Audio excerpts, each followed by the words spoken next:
Hello friends, good morning. स्वागत है आपका हमारे YouTube channel study our life में। तो आज हमारा ये चौथा वीडियो होगा वर्ल्ड ज्योग्राफी का, दृष्टि जनरल नॉलेज की बुक से। तो जिसमें आज हम पढ़ेंगे जलवायु विज्ञान के बारे में। इससे पिछले वाले वीडियो में हमने विश्व के प्रमुख मरुस्थल को कंप्लीट कर दिया है। तो चलिए बिना देर किए हुए सबसे पहले आज का वीडियो शुरू करते हैं। तो सबसे पहले हमारा है जलवायु विज्ञान। जलवायु विज्ञान को क्लाइमेटोलॉजी बोलते हैं इंग्लिश में, ठीक है। और इसका जो सबसे पहले पढ़ना है हमको वायुमंडल, उसके संगठन एवं संरचना के बारे में पढ़ना है। तो सबसे पहले इसके बारे में हम समझते हैं। ये क्या है? पृथ्वी के चारों ओर गैसीय आवरण से घिरी हुई है, जिसे वायुमंडल कहते हैं। मान लीजिए ये आपका पृथ्वी है, ये पृथ्वी है, ये हमारा पृथ्वी हो गया। और ये जो है चारों तरफ से आवरण इसको घेरे हुए है, ठीक है। तो इसको हम लोग क्या कहते हैं? वायुमंडल कहते हैं। इसको हम लोग वायुमंडल कहते हैं, ठीक है। उसके बाद है यह पृथ्वी के गुरुत्वाकर्षण बल के कारण इसे बंधा हुआ होता है।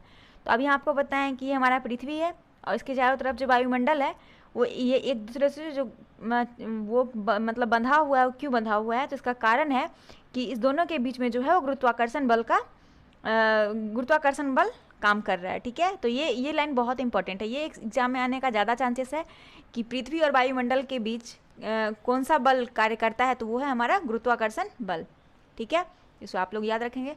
अगला है हमारा, यह सभी जैव एवं अजैव घटकों के लिए महत्वपूर्ण है। यह सौर विकिरण की लघु तरंगों के लिए पारगम्य होता है, जबकि पार्थिव विकिरण के रूप में दीर्घ तरंगों के लिए अपारगम्य है। इस प्रक्रिया द्वारा एक कांच घर की तरफ कार्य करता है तथा पृथ्वी की औसत तापमान लगभग कितना होता है? औसत तापमान कहें तो 15 डिग्री सेल्सियस लगभग होता है, को नियंत्रित रखता है। वायुमंडल विभिन्न गैस, जलवाष्प तथा धूलकणों में सम्मिश्रण है। हमारा जो वायुमंडल है वो विभिन्न गैसों और धूलकणों से मिलकर बना हुआ है। तो मान लीजिए ये पृथ्वी है, ठीक है। एक मिनट, इसको हम लोग ऐसे पढ़ते हैं। ये हमारा पृथ्वी हो गया, ठीक है। और ये जो है इसको हम लोग, ये वायुमंडल का क्षेत्र हो गया, ठीक है। तो इसको समझते हैं। इसमें क्या होता है? इसमें गैस होता है,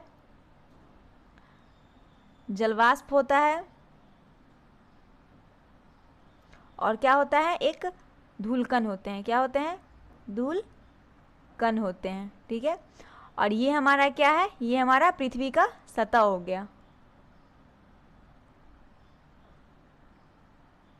तो पता है कि यही सब सारे जलवाष्प, गैस और धूलकण मिलके हमारे वायुमंडल का निर्माण होता है, ठीक है। तो आई होप आप लोग समझ पा रहे होंगे। उसके बाद पढ़ेंगे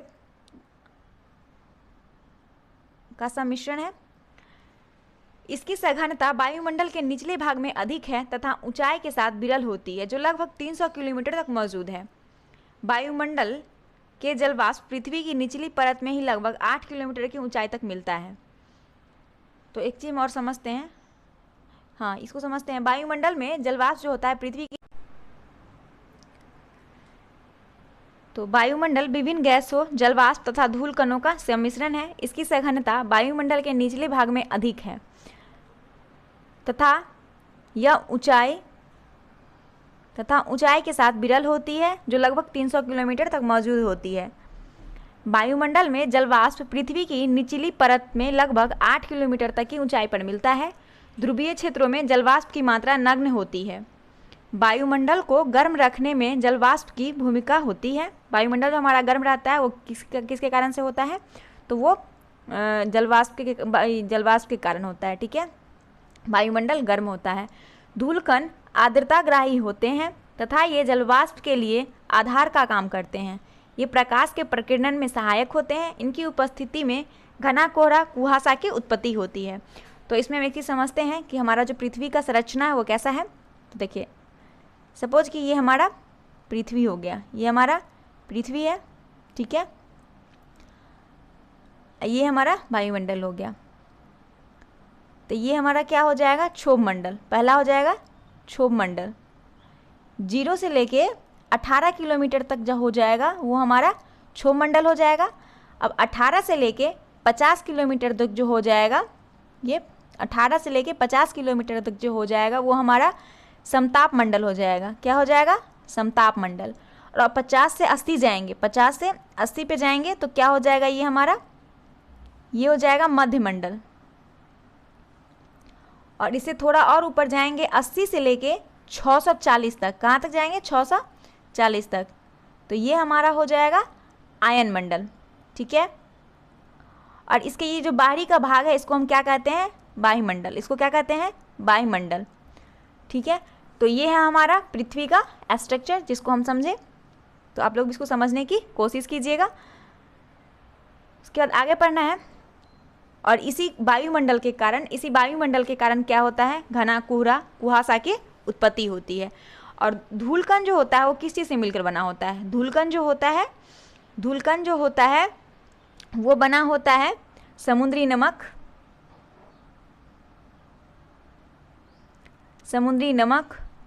धुआं,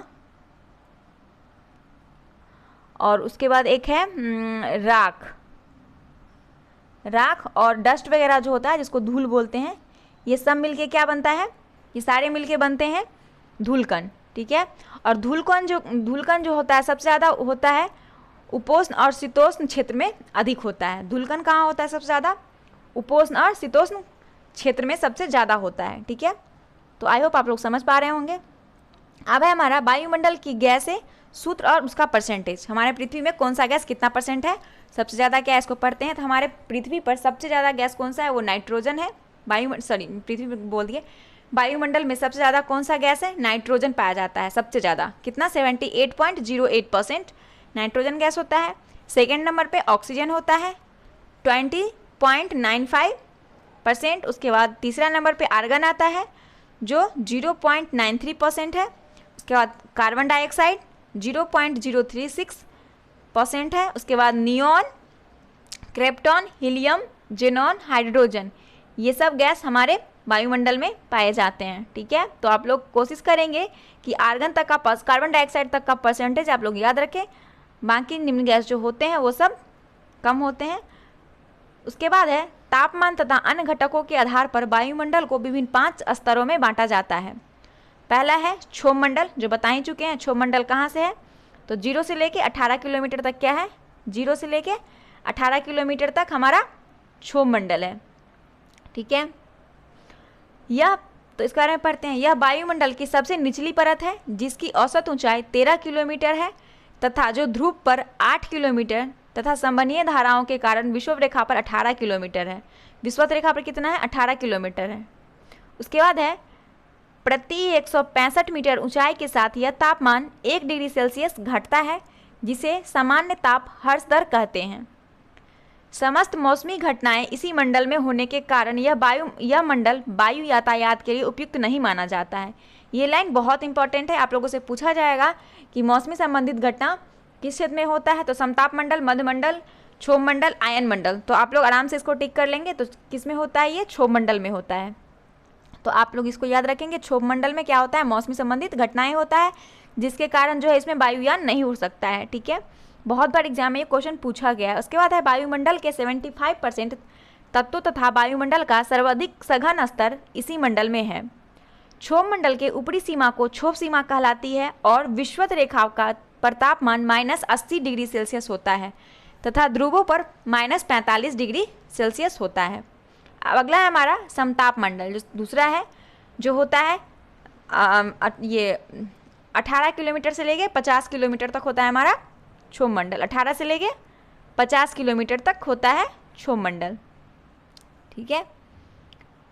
तो यह क्षोभ मंडल सीमा द्वारा क्षोभ मंडल से अलग होता है। यह 50 किलोमीटर ऊंचाई तक विस्तृत है। समताप मंडल में ओजोन गैस के कारण ऊंचाई के साथ साथ तापमान में वृद्धि होती है। समताप मंडल में पाई जाने वाली ओजोन का फॉर्मूला है O3 परत सूर्य से आने वाली विकिरणों की पराबैंगनी किरणों को अवशोषित कर लेती है। अच्छा, इसका कार्य क्या है? जो हमारे सूर्य से जो पराबैंगनी किरणें आती है, जो हम लोगों के लिए बहुत ही घातक है, वो पृथ्वी के लिए बहुत ही घातक पराबैंगनी किरण है, तो उसको क्या करता है? उससे हम लोगों को बचाता है। समताप मंडल के कारण ही वो पृथ्वी तक नहीं पहुंच पाता है। ठीक है। विकिरणों को अवशोषित कर लेता है और पराबैंगनी किरणों का सीधा संपर्क त्वचा कैंसर तथा आंखों के क्षति के कारण बनता है। अगर ये पड़ता है इससे क्या होता है, स्किन कैंसर होता है और हमारे आँख को क्षति पहुंचाता है। यह मंडल मौसमी घटनाओं व बादलों से मुक्त होने के कारण वायु यातायात के लिए आदर्श माना जाता है। इसकी ऊपरी सीमा को समताप सीमा कहते हैं। उसके बाद है हमारा मध्य मंडल। ये होता है 50 से लेके 80 किलोमीटर तक। कितना? 50 से 80 किलोमीटर तक होता है हमारा मध्य मंडल। ये सब आपको पीछे समझाए ही दिए हैं, इसके बारे में सिर्फ हम पढ़ते हैं। इसका विस्तार समताप मंडल के ठीक ऊपर 80 किलोमीटर की ऊंचाई तक है। यहाँ ऊंचाई के साथ तापमान में कमी आती है, जो 80 किलोमीटर को ऊंचाई पर घटकर -100 डिग्री सेल्सियस हो जाता है। इसकी ऊपरी सीमा को मध्य सीमा कहते हैं और वायुमंडल में प्रविष्ट उल्कापिंड इसी मंडल में बल कर नष्ट हो जाता है। उल्कापिंड जो होता है इसी मंडल में आके समाप्त हो जाता है। अगर जैसे आप लोग आसमान से टूटता हुआ तारा जो दिखता है वो क्या होता है? उल्कापिंड ही होता है। तो वो क्या होता है, कभी आपने देखा है कि पृथ्वी पर आया है? नहीं, वो आधा आते ही पता चलता है कहीं गायब हो गया, वो गायब सा हो गया। तो वो कहाँ चला जाता है? तो वह इसी में चला जाता है, मध्य मंडल में। ठीक है। उसके बाद है आयन मंडल। यह तापमंडल का एक ही भाग है। इसका विस्तार 80 किलोमीटर से लेकर 400 किलोमीटर के बीच पाया जाता है। यहाँ 400 किलोमीटर दिया हुआ है, लेकिन कहीं कहीं आपको 640 भी मिल जाएगा। तो आप लोग जैसा आप लोगों को लगे वैसे पढ़ लीजिएगा। इसमें विद्युत अवशेषित कण पाए जाते हैं, जिन्हें आयन कहते हैं।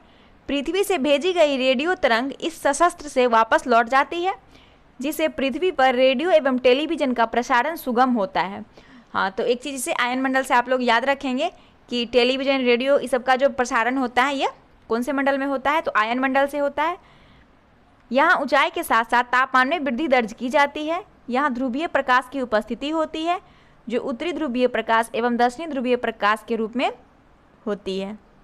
ठीक है। उसके बाद है हमारा वायुमंडल, जो पृथ्वी के ऊपर वाली भाग, सबसे ऊपर वाला जो होता है मंडल का, उस बाहरी भाग जो होता है उसको क्या कहते हैं? वायुमंडल कहते हैं। बता दिए थे कि ऐसे होता है। ये हमारा पृथ्वी है और इसके ये जो बाहर का भाग है इसको हम लोग क्या कहते हैं? वायुमंडल। इसको कहते हैं वायुमंडल। तो इसके बारे में पढ़ते हैं। यह सामान्यतः 400 किलोमीटर की ऊंचाई के बाद वायुमंडल की सबसे ऊपरी एवं अत्यंत विरल सशस्त्र है। सूर्यताप एवं तापमान। अगला टॉपिक हमारा यह है सूर्यताप एवं तापमान। इंसोल्यूशन बोलते हैं इसको, इंसोल्यूशन बोलते हैं सूर्यताप। पृथ्वी लघु तरंगों के रूप में सौर विकिरण को प्राप्त करती है। पृथ्वी के निश्चित क्षेत्र पर किसी निश्चित समय में सौर विकिरण का जो अंश प्राप्त किया जाता है यह सूर्यताप कहलाता है। क्या कहलाता है? सूर्यताप कहलाता है।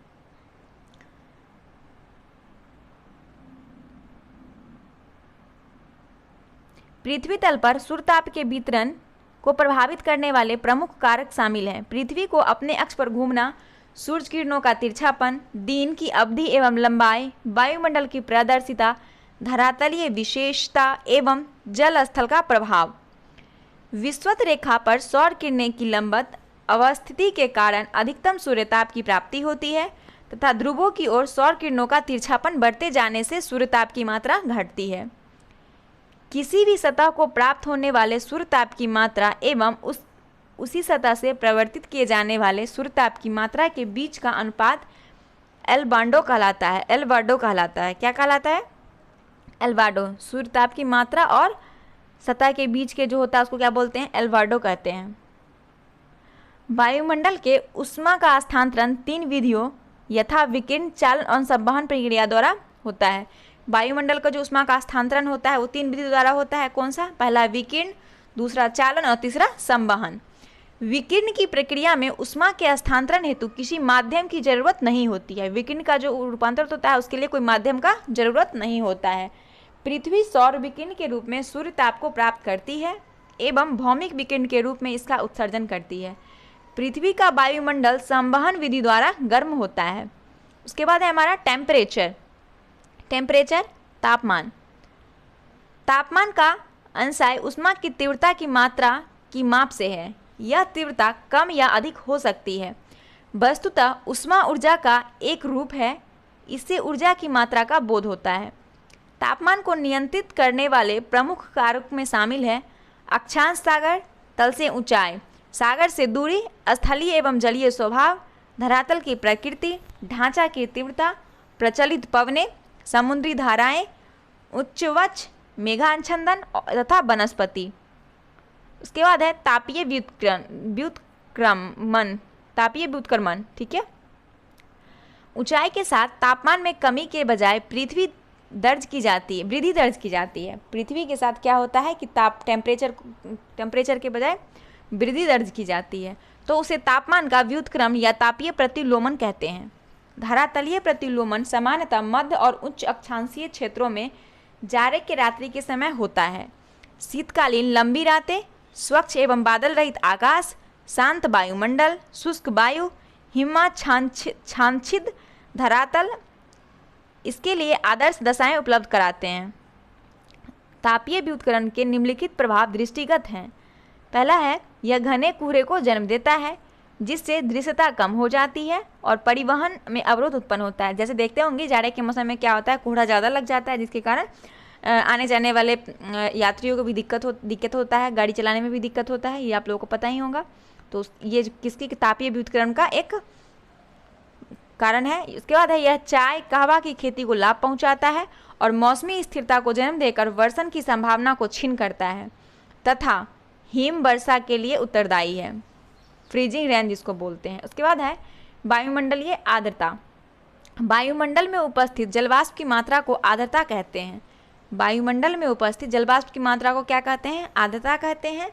वायुमंडल के संगठन में जलवाष्प का योगदान औसतन 2 से लेकर 5% होता है। वायुमंडलीय तापमान में परिवर्तन होने से वायुमंडल की आर्द्रता भूपृष्ठ पर ओस, ड्यू बोलते हैं, पाला, फॉरेस्ट, धुंध, मिस्ट तथा वर्षण आदि रूपों में प्रकट होती है। इसके बाद है, किसी निश्चित ताप पर 1 घन मीटर वायु जितने ग्राम जलवाष्प धारण कर सकती है उसे उसका आर्द्रता सामर्थ्य कहते हैं। आर्द्रता सामर्थ्य तापमान के समानुपाती होता है। सामान्यतः आर्द्रता 3 प्रकार की होती है। पहला, निरक्षेप आर्द्रता। तो निरक्षेप आर्द्रता के बारे में सबसे पहले पढ़ते हैं। वायुमंडल के किसी भाग में उपस्थित जलवाष्प की कुल मात्रा को निरक्षेप आर्द्रता कहते हैं। इसे ग्राम प्रति घन सेंटीमीटर में मापा जाता है। निरक्षेप आर्द्रता को हम लोग कैसे मापते हैं, तो ग्राम प्रति घन सेंटीमीटर। उसके बाद दूसरा है सापेक्षिक आर्द्रता। यह एक अनुपातिक अभिव्यक्ति है। यह एक निश्चित ताप पर वायु में उपस्थित जलवाष्प की मात्रा तथा उसी ताप पर वायु के जलवाष्प धारण करने की क्षमता का अनुपात है।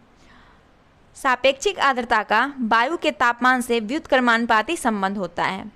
तीसरा है विशिष्ट आर्द्रता। वायु प्रति इकाई मात्रा में विद्यमान जलवाष्प की मात्रा को क्या कहते हैं, विशिष्ट आर्द्रता कहते हैं। इस प्रकार वायु दाब तथा तापमान में परिवर्तन का कोई प्रभाव नहीं पड़ता है। इसकी इकाई ग्राम प्रति किलोग्राम है। इसकी क्या होता है, विशिष्ट आर्द्रता का जो इकाई माप होता है वो क्या होता है, ग्राम प्रति किलोग्राम। उसके बाद है संघनन।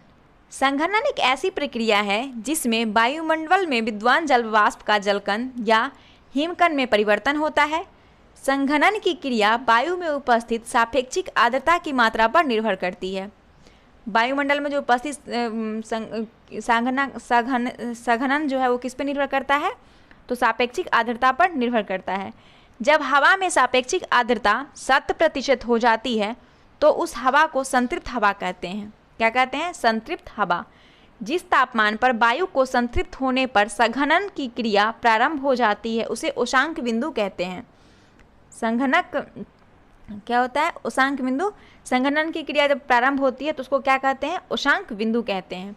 संघनन की क्रिया यदि हिमांक से नीचे होती है तो पाला या तुषार उत्पन्न होता है, जबकि इसके हिमांक से ऊपर होने पर जल वर्षा, कोहरा, कुहासा, ओस आदि बनते हैं। उसके बाद है वायुदाब। धरातल या सागर तल के प्रति इकाई क्षेत्रफल पर वायुमंडल की समस्त परतों के द्वारा पड़ने वाले भार को क्या कहते हैं, वायुदाब कहते हैं। समान वायुदाब वाले क्षेत्रों को मिलाने वाली रेखा को समदाब कहते हैं। इसे आप लोग याद रखेंगे। समान वायुदाब वाले क्षेत्र को क्या कहते हैं, समदाब कहते हैं, आइसो बार कहते हैं। हिंदी और इंग्लिश दोनों आप लोग इसका याद रखेंगे।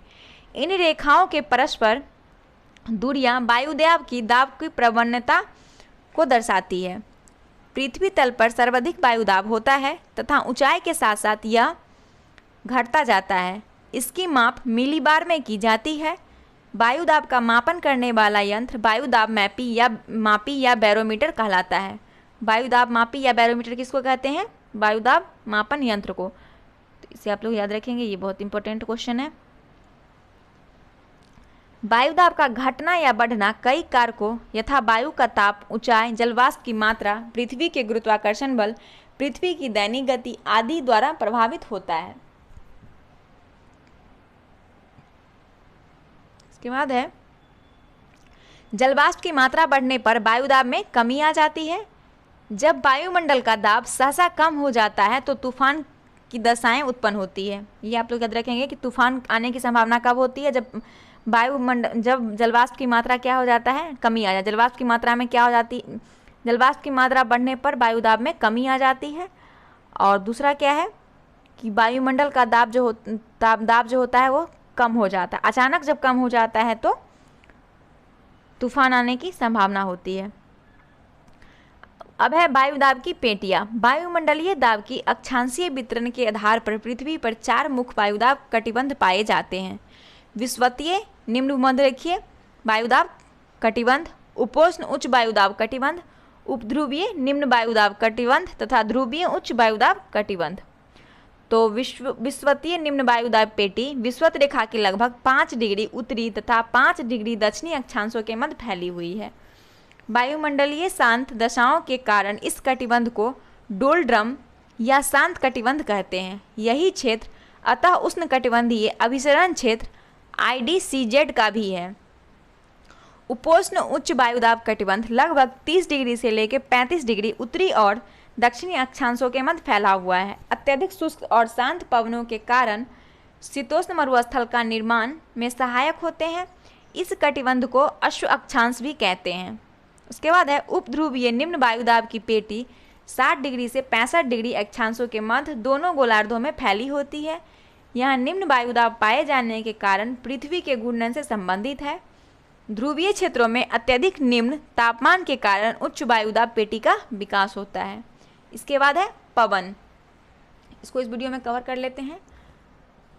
अब है पवन। पवन मतलब हवा। पृथ्वी पर वायु दाब की विषमताओं के कारण हवाएं उच्च वायु दाब से निम्न वायु दाब की ओर प्रभावित होती है। क्षैतिज रूप से प्रभावित इन हवाओं को क्या कहते हैं? पवन कहते हैं। कोरियोलिस बल के कारण पवनें उत्तरी गोलार्ध में अपनी दाहिनी ओर और दक्षिणी गोलार्ध में अपनी बाईं ओर विक्षेपित हो जाती है। ये क्वेश्चन भी बहुत इंपॉर्टेंट है, एग्जाम में पूछा भी गया है कि कौन सा बल के कारण जो है पवन जो उत्तरी गोलार्ध में और दक्षिणी गोलार्ध में विक्षेपित हो जाती है। तो यह है कोरियोलिस बल के कारण। ठीक है। उसके बाद है पवन की उत्पत्ति और उनका प्रवाह कई कारकों का प्रतिफल होता है। वायु दाब, प्रवणता बल, कोरियोलिस बल, अभिकेंद्रीय त्वरण और घूर्णन बल इत्यादि। अब है पवन के प्रकार। तो सबसे पहला है अस्थायी पवन। अस्थायी या प्रज्वलित पवन 3 प्रकार की होती है। अब अस्थायी पवन भी 3 प्रकार के होते हैं। अस्थायी पवन में सबसे पहला है व्यापारिक पवन। ये पवनें उपोष्ण कटिबंधीय उच्च वायु दाब पेटी से विषुवतीय निम्न दाब की पेटी की ओर दोनों गोलार्धों में सतत रूप से प्रभावित होती रहती है। ये 30 डिग्री से 35 डिग्री उत्तर व दक्षिण अक्षांशों के बीच चलती है। उसके बाद है पछुआ पवन। ये पवनें दोनों गोलार्धों में उपोष्ण कटिबंधीय उच्च वायु दाब पेटी 30 डिग्री से 35 डिग्री के उपध्रुवीय निम्न वायु दाब पेटी 60 डिग्री से 65 डिग्री की ओर प्रभावित होती है। 40 से 65 डिग्री दक्षिणी अक्षांशों में इन पवनों की प्रचंडता के कारण इन्हें गजरता चालीसा और प्रचंड पचासा या चीखता साठा के नाम से भी जाना जाता है। पछुआ पवन को किस नाम से जाना जाता है? गरजता चालीसा, प्रचंड पचासा और तीखता साठा पछुआ पवन का नाम है। ठीक है। उसके बाद है